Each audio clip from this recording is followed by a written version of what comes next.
Now, Americans who have property across the border are now urging Canadian government to consider them as essential travelers, allowing them to cross the bridges. But authorities so far say they're not ready to take that risk on the Canadian side.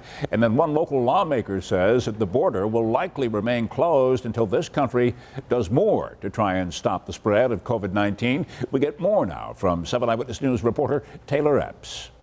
For the past 40 years, Jerry Rich and his wife have spent their summers across the border in their cottage in southern Ontario. So it's a long tradition and a lot of legacy there to use that southern border and get over to Canada.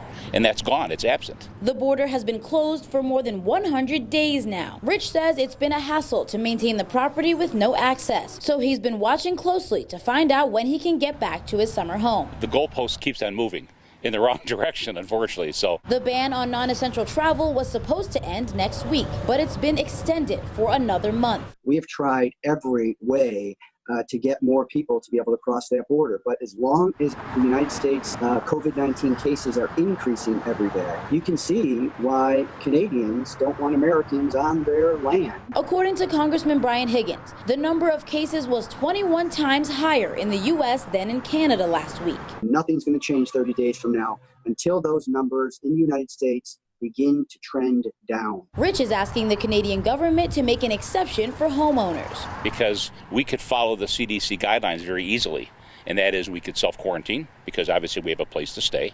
We could wear a mask and we could practice social distancing. Congressman Higgins says he hears from homeowners like Rich every day, and he's tried to expand the rules to make them essential travelers. For the same reasons, Canadians are not receptive. He says it's on the federal government to make changes and decrease the number of cases nationally. And my hope is that this will jolt the president to take more decisive action relative to social distancing. And as for Rich, every day we just take one day at a time and we keep on hoping. That's all we can do. In Buffalo, Taylor Epps, 7 Eyewitness News.